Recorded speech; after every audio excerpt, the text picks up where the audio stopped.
ما نقصت صدقة من مال وما زاد الله عبدا بعفو إلا عزا وما تواضع أحد لله إلا رفعه الله. Three things the Prophet ﷺ said, which is a test. And the hadith and the Quran test our hearts. It's a test because if we listen to it carefully, it's not what normally people would say. It's opposite even to what people might say based on the physical means that they see. One of which is ما نقصت صدقة من مال. The sadaqah, the charity, does not diminish or decrease one's wealth. That's opposite to the physical means. You have 100, you give 20, that means it's 80. So it's not 100, it's less than 100. No, the hadith says it did not decrease. So leave it the way it is like this. It's never going to decrease. Whether it's by the effect of the money and the value of the money and the blessings in it, but this is something that even the Prophet ﷺ swear by Allah that this is a fact. Your wealth would not decrease. What you have, and al-mal is what's something that has value to it. Right? So whatever wealth you have, it's not going to be decreased as a result of the sadaqah, the charity that you give for the sake of Allah. And the second thing is وَمَا زَادَ اللَّهُ عَبْدًا بِعَفْوٍ إِلَّا عِزَّةً. That if a person have afu, pardons, Allah subhanahu wa ta'ala would not increase that person with anything except izz, which is dignity and honor. Opposite to what people might think when they forgive, they think that they might be humiliated as a result of forgiveness.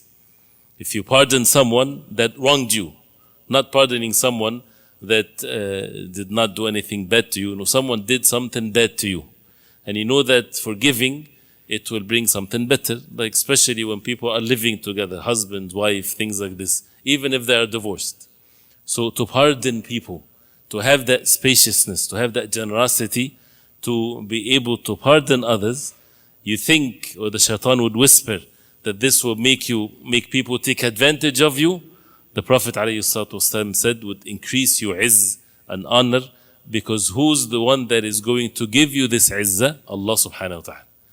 وَمَا زَادَ اللَّهُ, Allah subhanahu wa ta'ala would not increase abdan, a slave of Allah, bi'afwin, that he pardon, except izzan. See how the statement is?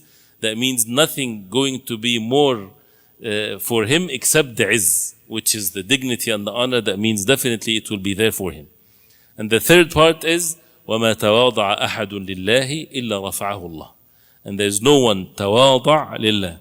Tawada', that means he humbled himself. He put himself down to be in the level of people. He does not look at them from above. He's not arrogantly dealing with them, unless Allah subhanahu wa ta'ala رَفَعَهُ اللَّهُ. Allah subhanahu wa ta'ala will elevate his status, opposite to what also people might think. So this is a command from Allah subhanahu wa ta'ala in the Quran, in the hadith of the Prophet alayhi salatu wasalam, to have this humbleness and to humble oneself, not just when dealing with others, but to humble oneself to the haqq, to the truth.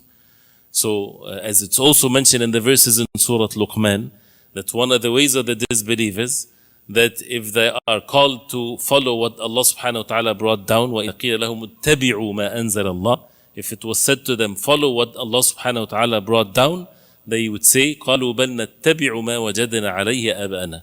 They would say, no, we would rather follow what our fathers and forefathers were upon. This is arrogance. A person might be the most humble in dealing with people, very humble with dealing with people, very nice.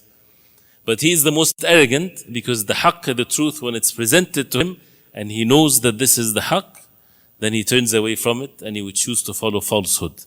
He's not mutawada', he's not humbled. So he is arrogant because he rejected the haqq, the truth.